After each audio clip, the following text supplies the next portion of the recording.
semua. Salam. Kabar baik? Jangan lupa mengatakan, aku orang yang diberkati Tuhan. Aku orang yang diurapi Tuhan. Aku orang yang berkemenangan. Amin. Yes.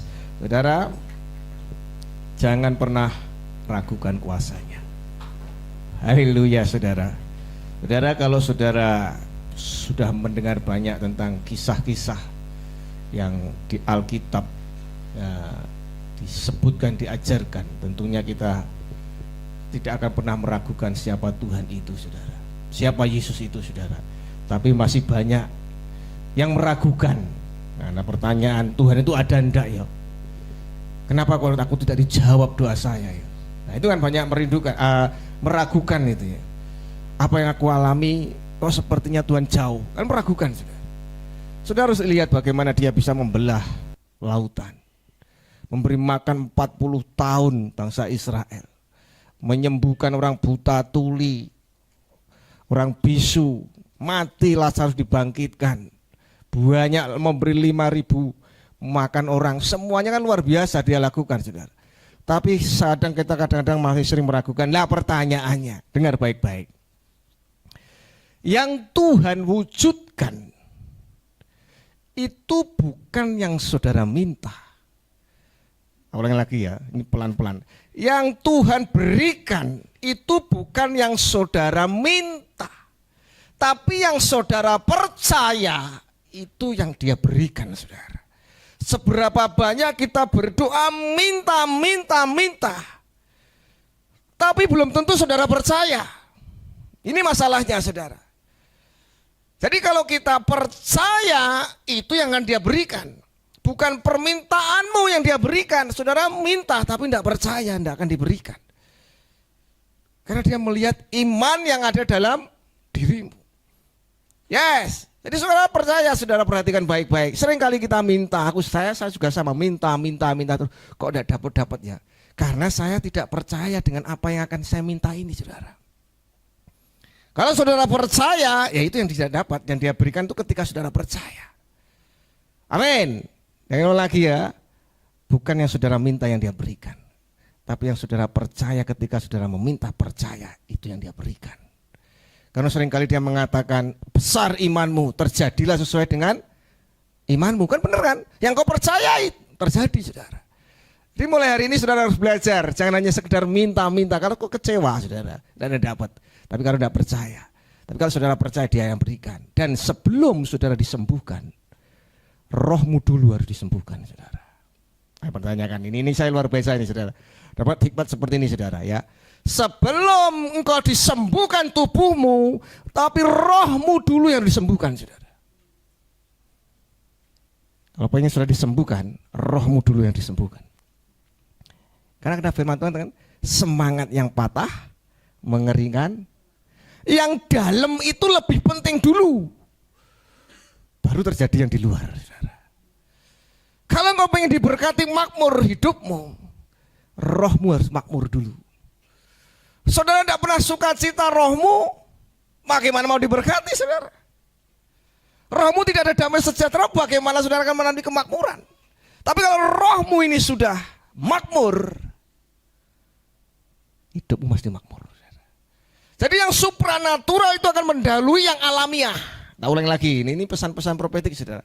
Yang supranatural, yang tidak kelihatan, itu akan mendahului yang alamiah, yang kelihatan dulu. Jadi kalau saudara mau disembuhkan, lihat orang-orang yang kena ketika divonis kamu punya penyakit, lihat begitu loyo, selesai dia. Tapi kalau rohnya itu kuat, sembuh dia. Men. Ini rumus, saudara. Saya perhatikan ketika mereka divonis kamu sudah stadium 4, lihat. Ketika rohnya mati, turun, selesai dia. Tapi kalau rohnya tetap menyala, dia rohnya hidup, sembuh dia. Ya, yang supranatural itu akan mendahului dulu sebelum yang alamiah. Praktekkan, saudara. Jadi rohmu harus luar biasa dulu. Amin. Yes. Saudara tidak bisa mengendalikan badai. Yang bisa mengendalikan badai adalah Tuhan. Amin. Jadi kan baik-baik, saudara tidak bisa mengendalikan badai. Yang bisa mengendalikan badai itu Tuhan. Saudara jangan buang energimu untuk sesuatu yang tidak bisa kau ubah. Jangan buang energimu, waktumu untuk sesuatu yang memang kau tidak bisa untuk merubah dia.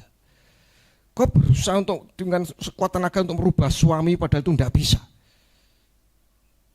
Karena itu bukan bagianmu. Bagiannya tuh Tuhan. Sesuatu yang sudah tidak bisa kau ubah, itu bagiannya dia, saudara. Amin. Jangan kau paksakan dirimu. Jangan kau paksakan dirimu. Amin. Jadi segala sesuatu yang tidak bisa kau ubah, itu bagiannya Tuhan itu. Serahkan kepada dia. Amin. Kan serahkan segala kekhawatiran maka dia akan bertindak. Kebanyakan kita selalu mengambil alih bagiannya dia. Saudara, paksakan dirimu untuk menyelesaikan sesuatu yang tidak bisa kau ubah. Saudara banyak ngomong terus dengan suamimu, dengan istrimu, kamu berubah. Tidak bisa. Doa no way, saudara. Wes Tuhan bagianmu ya gitu kan. Bagianmu aja. Aku daripada nduwering aku. Daripada tensiku naik, sudah. Bisa. Ya, sesuatu yang tidak bisa kau ubah. Itu bagiannya Tuhan. Kita masuk di ayat. Jangan ragukan kuasa. Yang pertama saudara perhatikan Yeremia 33 ayat 17. Saudara harus tahu pahami bahwa Tuhan Allah sesungguhnya engkaulah yang telah menjadikan langit dan bumi. Lihat dengan kekuatanmu yang besar dan dengan lenganmu yang terentang. Berarti kan kuasanya luar biasa. Tiada satu apapun yang mustahil bagimu. Jangan ragukan Tuhan, saudara. Karena dia menciptakan segala yang ada dengan tangan kan, dengan lengannya yang kuat. Yes. Pokoknya selalu percaya tidak ada yang mustahil bagi Tuhan. Rohmu harus makmur dulu, saudara. Yes. Rohmu harus makmur dulu. Rohmu harus kuat dulu sebelum kau disembuhkan ya. Terus juga perhatikan dalam Efesus 3 ayat 20. Ini sering kita baca ini, saudara. Tapi saya dengan terjemahan sehari-hari, dengan kuasa Allah yang giat bekerja dalam diri Anda. Lihat, kalau ada kuasa Allah itu bekerja dalam diri Anda, saudara perhatikan, Allah dapat melakukan jauh lebih banyak daripada apa yang dapat kita minta atau pikirkan. Syaratnya kalau roh Allah itu berkuasa dalam diri kita. Karena saya selalu katakan tadi dari awal, sebelum kau pengen diberkati makmur hidupmu, rohmu harus makmur dulu. Damai sejahtera sukacita itu kau alami benar, saudara. Penyembahan dengan Tuhan itu enak rasanya. Rohmu makmur itu, dan saudara akan makmur. Sebelum kau disembuhkan, rohmu harus sehat dulu, saudara. Semangat menyala-nyala untuk Tuhan luar biasa lah. Itu baru terjadi. Dan saudara percaya, kalau kuasanya itu saudara ada di dalam diri, maka lihat, dia akan memberikan jauh lebih banyak daripada apa yang dapat kita minta. Saudara, apa yang telah Tuhan rencanakan, perhatikan, untuk hidupmu, untuk hidup kita, tidak ada seorang pun yang dapat menghentikannya atau menutupnya. Itu sering kemarin saya singgung, saudara. Kalau Tuhan sudah merencanakan kepada hidup kita, tidak ada yang bisa menghentikan kecuali diri kita sendiri. Ingat lagi. Kalau sudah dia membuka, siapapun tidak akan bisa menutupnya. Kalau kau sudah diberkati, dipercaya oleh pekerjaan-pekerjaan dalam dunia, apapun tidak akan bisa mengambilnya. Kalau kau memang percaya sungguh-sungguh dengan dia. Amin. Tidak ada, saudara, tidak perlu takut dengan apa dalam dunia ini, saudara. Kalau Tuhan sudah menetapkan kau menjadi A, menjadi B, menjadi C, menjadi D, tidak ada yang bisa menyentuh. Sekalipun orang berusaha untuk menyingkirkannya, tetap tidak bisa. Daud berusaha untuk disingkirkan. Kayak tidak direken, tidak diakui, saudara perhatikan. Ketika Samuel datang untuk mengurapi anak-anaknya yang 7 dulu maju, Daud tidak diperhitungkan sama sekali. Tapi Tuhan sudah merencanakan dan tidak bisa menutupnya. Samuel tanya, masih adakah satu orang lagi anakmu? Ada loh. Yusuf sekalipun sama saudara-saudara disingkirkan, tidak akan bisa, saudara. Amin. Jadi perhatikan sekali lagi bahwa tidak ada yang bisa untuk menyingkirkan kalau Tuhan sudah rencanakan. Ya, jadi saudara percaya bahwa semua yang kita alami itu seizin Tuhan.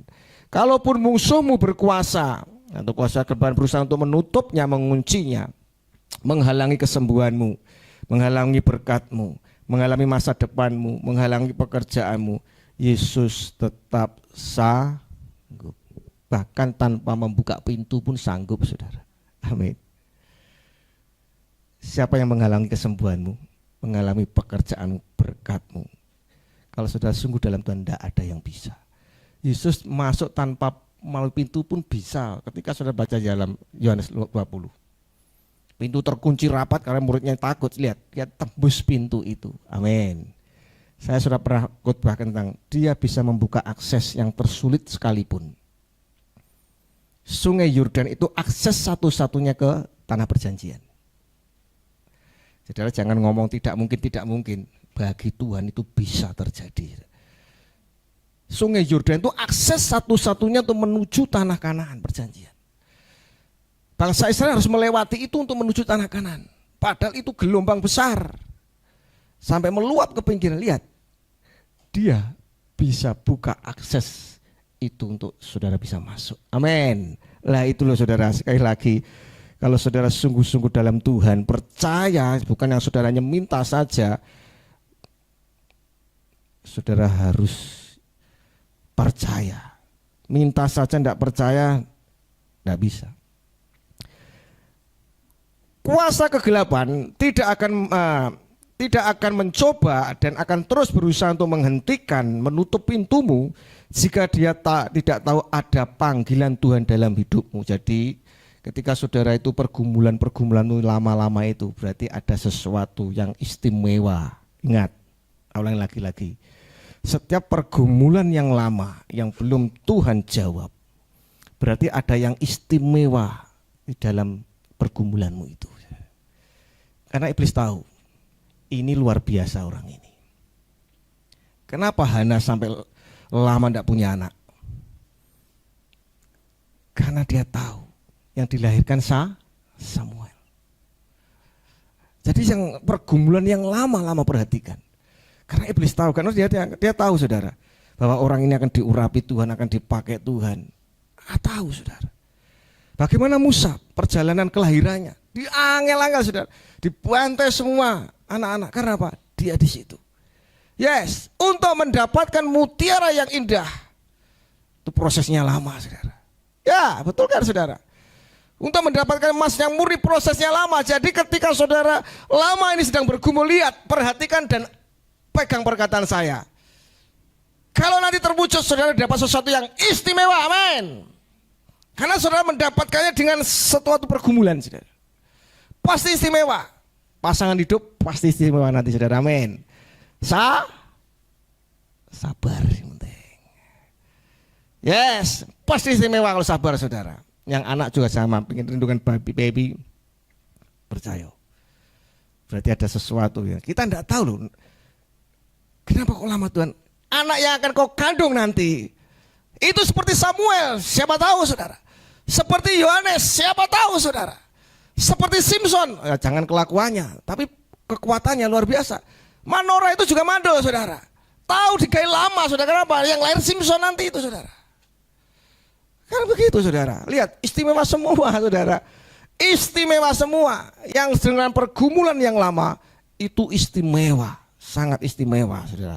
Karena dikatakan kuasa kegelapan tidak akan mencoba dan akan terus berusaha menghentikan, menutup pintumu. Lihat, jika dia tidak tahu ada panggilan Tuhan dalam hidupmu, ada kehebatan dalam dirimu, kamu dapat membahayakan misinya. Dan saudara perhatikan semua kelahiran semuanya saudara.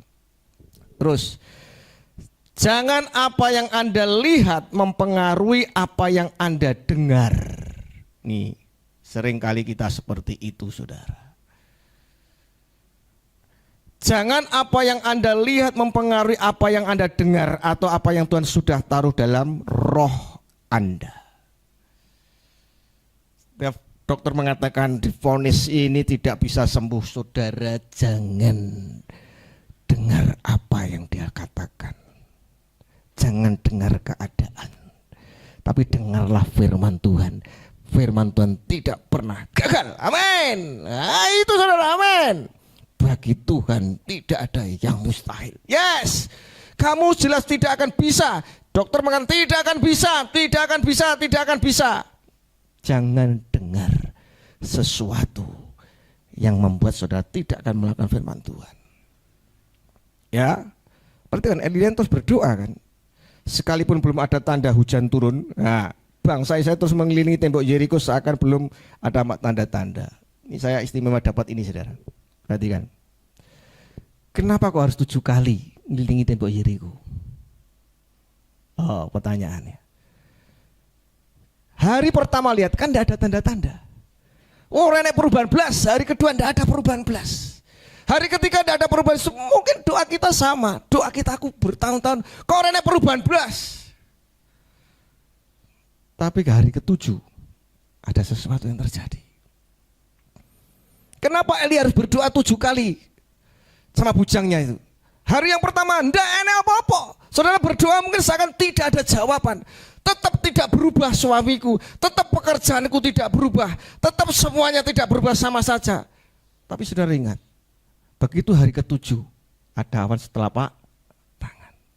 Yes, Tuhan bekerja secara rahasia. Tak ulang lagi. Kadang tidak langsung tuk des, enggak. Lihat pohon ara. Biasanya Tuhan itu kalau menyentuh sembuh. Nyentuh sembuh, berkata-kata Lazarus bangkit. Tapi kenapa ketika dia ngomong mengutuk pohon ara terkutuklah engkau, kok langsung kering? Pertanyaannya, sudah lihat perbedaannya. Kenapa ketika dia mengutuk pohon ara kok tidak langsung kering? Baru besoknya. Nah, ini saudara tangkap ini, saudara. Tak saya kasih gambaran. Ketika elang mengerami telur ayam itu, mengalami telur. Dia tahu ndak ayam di dalam telurnya itu, ayamnya itu hidup, anaknya, calon anak itu hidup. Sedang bergerak, tahu ndak dia? Ndak tahu. Tapi dia tetap mengerami 35 hari. Tiba waktunya sama. Mungkin saudara berdoa seperti tidak ada apa-apa, padahal di dalam alam supranatural itu sedang bekerja sesuatu, saudara. Amin. Amin. Kalau manusia sekarang kan tahu, saudara, di USG anak laki perempuan sudah tahu, tapi lihat ketika mengerami 35 tahun, apakah induknya itu tahu ini laki ini perempuan? Dia sedang apa di dalam cangkrang telur? Tidak tahu. Tidak tahu, saudara. Hanya tiba-tiba muncul, dan sama seperti itu. Ketika saudara sedang berdoa bergumul, alam supranatural itu sedang bekerja, saudara. Karena saya selalu katakan jangan berhenti, terus percaya. Yang gigih seperti kemarin, perempuan Kanaan tetap gigih terus, janda yang memperjuangkan haknya tetap gigih terus sampai dijawab. Gigih.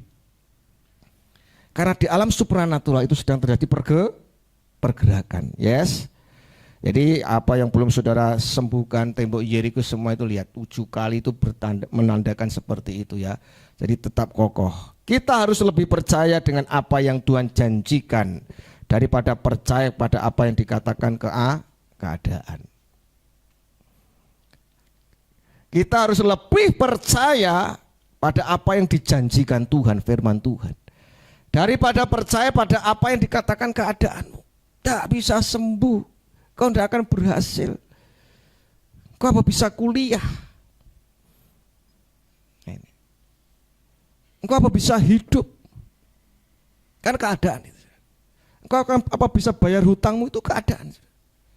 Itu bicara keadaan. Yes. Tapi saudara harus percaya kepada apa yang dikatakan firman Tuhan. Firman Tuhan tidak akan pernah gagal. Aku percaya Tuhan. Oh, kata-kata firman Tuhan, bagimu tidak ada yang mustahil, Tuhan. Yes. Pasti kau genapi. Tak serah ke kekhawatiranku, Tuhan. Kekuatan itu hanya daripadamu, Tuhan. Yes. Saudara perhatikan ada kata-kata. Dulu saya suka sering begitu, Tuhan singkirkanlah musuh-musuhku. Tapi begitu saya baca firman Tuhan, tidak mungkin Tuhan akan singkirkan musuh-musuhmu. Saudara, kalau berdoa jangan ngomong Tuhan singkirkan lawan-lawanku. Tidak akan disingkirkan Tuhan, saudara. Apa yang dikatakan Daud? Engkau menyediakan hidangan bagiku di hadapan isi enek lawan nih. Tapi yang penting Tuhan memelihara ketika berhadapan dengan musuhmu. Betul. Kenapa ketika masuk tanah Kanaan masih diizinkan berperang, saudara, untuk merebut kerajaan-kerajaan di Kanaan? Loh, artinya saudara masih tetap saudara melawan, saudara gandum dan ilalang kemarin saya khotbahkan. Kenapa kau tidak dicabut lalang itu? Tetap dibiarkan saja. Artinya musuhmu, yaitu sudah untuk membuat saudara itu akan akhirnya nanti bisa menjadi baik, saudara. Amin.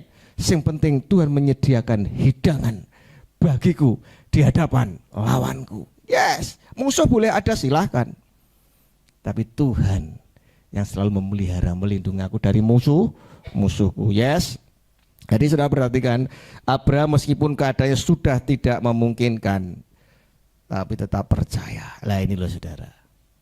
Jangan dikatakan harus lebih percaya kepada apa yang dikatakan firman Tuhan daripada keadaanmu yang nyata, yang real, yang sekarang ini saudara alami. Lebih percaya kepada Tuhan. Kuat saudara kan ya. Ketika sesuatu yang kita harapkan tidak ada tanda-tanda untuk yang terjadi, tidak ada kemajuan, tetaplah percaya dan jangan menjadi lemah. Dalam Galatia dikatakan, engkau akan menerima kalau engkau tidak akan menjadi lemah. Sebab Tuhan bekerja secara rahasia, ya, dan sudah saya sebutkan tadi, mengutuk pohon ara 7 kali telur. Dan jangan biarkan orang lain mempengaruhi Anda untuk tidak melakukan apa yang Tuhan telah taruh di hati Anda untuk Anda lakukan. Seringkali orang lain itu melemahkan kita, saudara. Benar kan? Apa iso kowe? Apa iso sembuh kowe? Umurmu sakmene, apa iso? Semuanya seperti itu. Tapi jangan dengar perkataan-perkataan seperti itu ya saudara ya. Daud tidak terpengaruh oleh kata-kata Saul. Kalau saudara baca ya, di dalam 1 Samuel 17 ayat 13 dikatakan 33.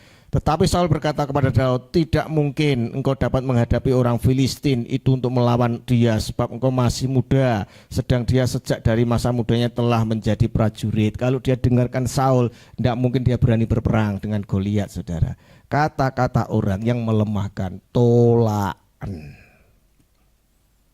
Pokoknya orang lain melemahkan kita dalam nama Yesus.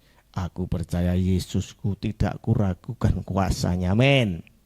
Itu saudara percaya, dan banyak di saudara baca di ayat itu, di ayat-ayat yang saya tulis itu saudara, bahwa ketika orang lain melemahkan, memvonismu apapun, jangan saudara terpengaruh untuk tidak melakukannya. Kalau Daud sampai dia terpengaruh, wes salah situ perang aku wedi aku, tidak jadi.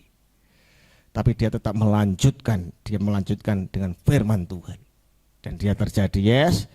Jadi kalau saudara mendengar kata-kata yang seperti itu akhirnya saudara down, jangan. Tetap beribadah, tetap berdoa, tetap melayani.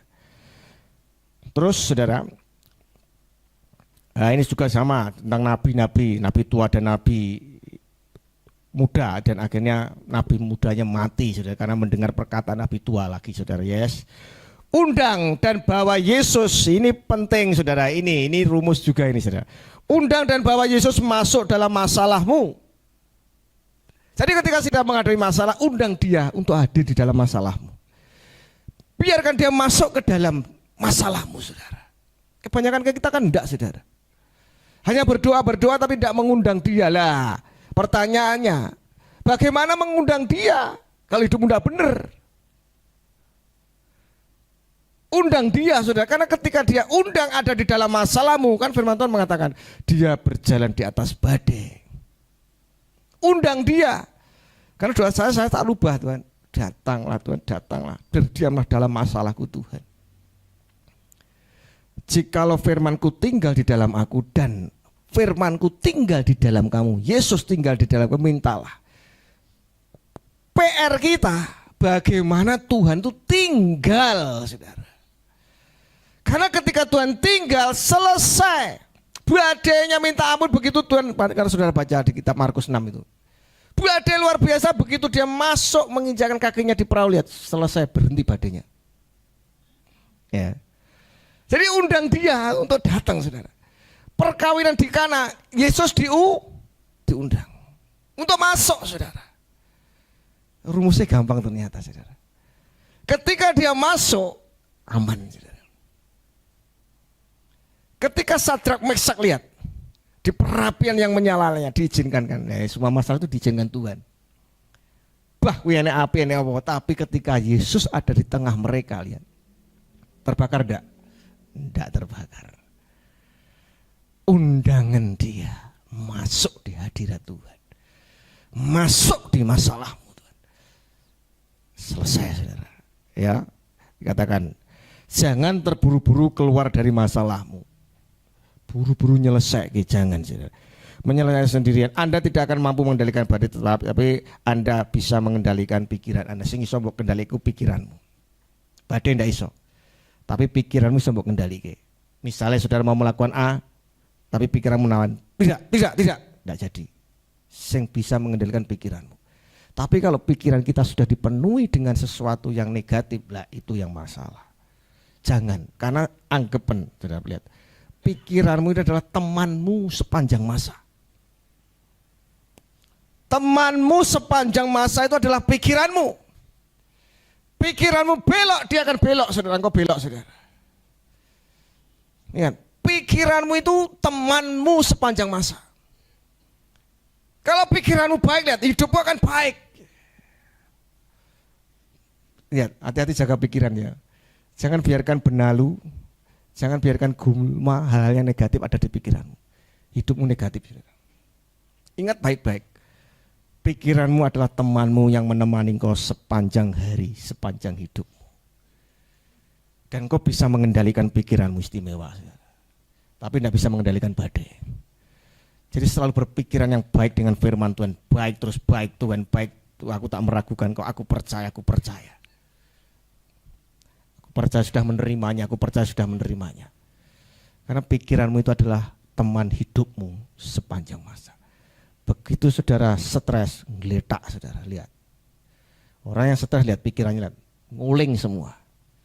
Karena jangan jaga pikiranmu saudara ya, pikiranmu adalah temanmu selama-lamanya.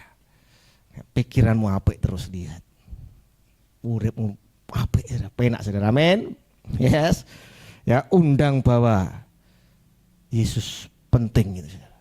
Kalau saudara baca ayat-ayatnya ya, dikata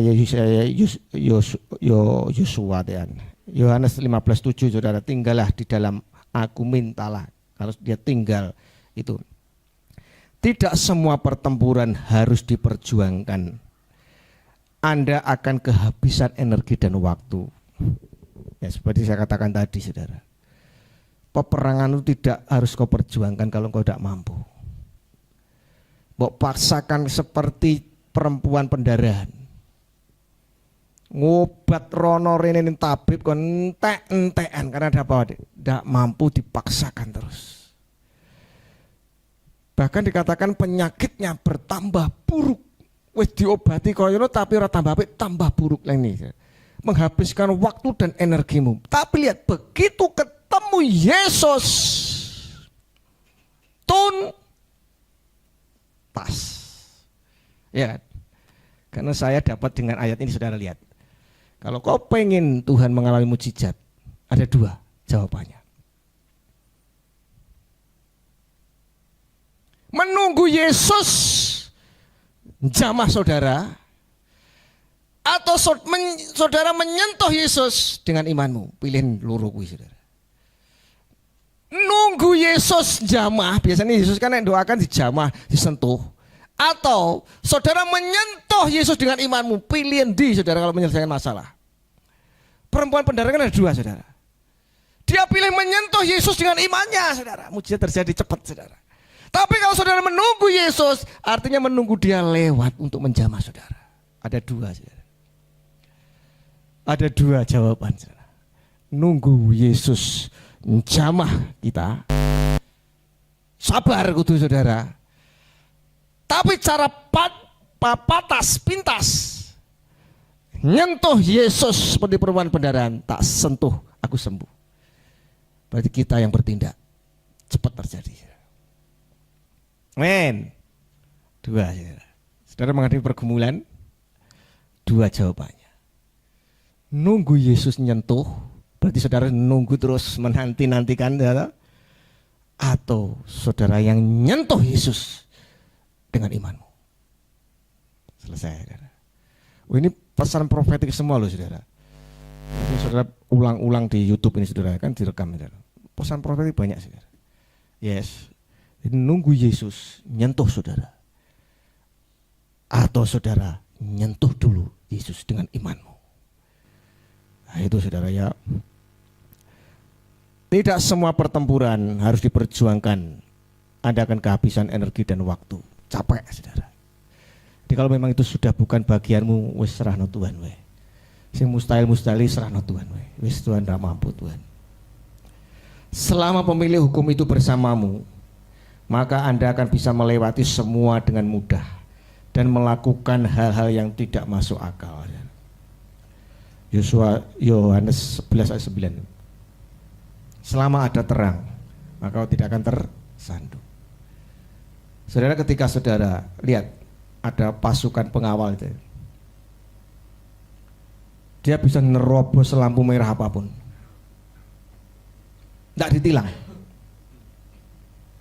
Ulangi perumpamaan sudah. Patwal, wing wing wing wing, ambulan wing wing wing wing, dan nerobos lampu merah pun tidak ditilang, karena ada undang-undangnya. Yes, karena hanya dada-dada dengan petugas polisi ya, karena ada undang-undangnya. Wing wing wing, karena itu pengawal. Dia memiliki hukum. Dia yang membuat hukum. Berarti kan Yesus itu yang memiliki hukum, yang membuat hukum firman Tuhan. Kalau saudara bersama yang memiliki hukum, yang memiliki firman Tuhan, sama, saudara akan lancar. Amin. Lampu merah lancar, karena saudara bersama pemilik hukum yang membuat hukum. Yes, itu loh saudara, renungkan baik-baik saudara. Patwa, wing wing bebas saudara, lampu abang bebas terobos, karena dia yang memiliki hukum. Dia sudah ciptakan hukum itu, undang-undangnya ada. Ketika saudara memiliki Yesus, sang pemilik hukum itu, firman Tuhan, saudara akan terus berjalan. Amin. Karena sekalipun dalam lembah kekelaman, aku tidak takut bahaya. Lihat, karena dia besar pemilik hukum. Karena karo Yesus sing tenanan. Amin. Amin. Lagunya untuk Natal itu saudara, dari Bunda sudah disiapkan. Ojo lali ibadah lagunya saudara. Besok yang nanti tampil BPI, ojo lali ibadah judulnya saudara, enak saudara. Kalau Tuhan itu sing tenanan saudara. Pemilik hukum saudara dia. Pemilik hukum dia. Yes.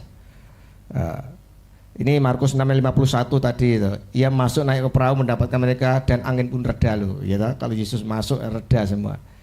Ya. Yesaya 43 ayat 2 dikatakan seperti ini terakhir. Apabila engkau menyeberangi melalui air, diizinkan, masalah itu diizinkan. Bukan saudara bebas masalah, tidak. Lihat, tetap melalui air.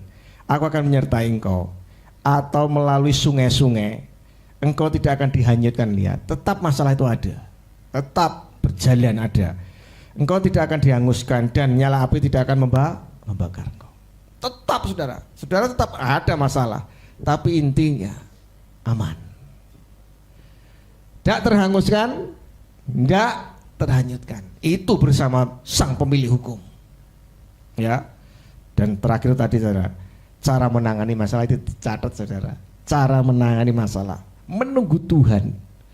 Yesus mengulurkan tangannya kepadamu atau menyentuh Tuhan Yesus dengan imanmu. Dua hal ini. Ini saudara. Engkau tak garis status engkau. Saudara. Jadi profetik, pesan-pesan profetik ini luar biasa ya. Dua masalah, nunggu Yesus mengulurkan tangannya menolongmu atau saudara sendiri yang menyentuh Yesus dengan imanmu. Pengen cepat di patas, kilat atau ekonomi.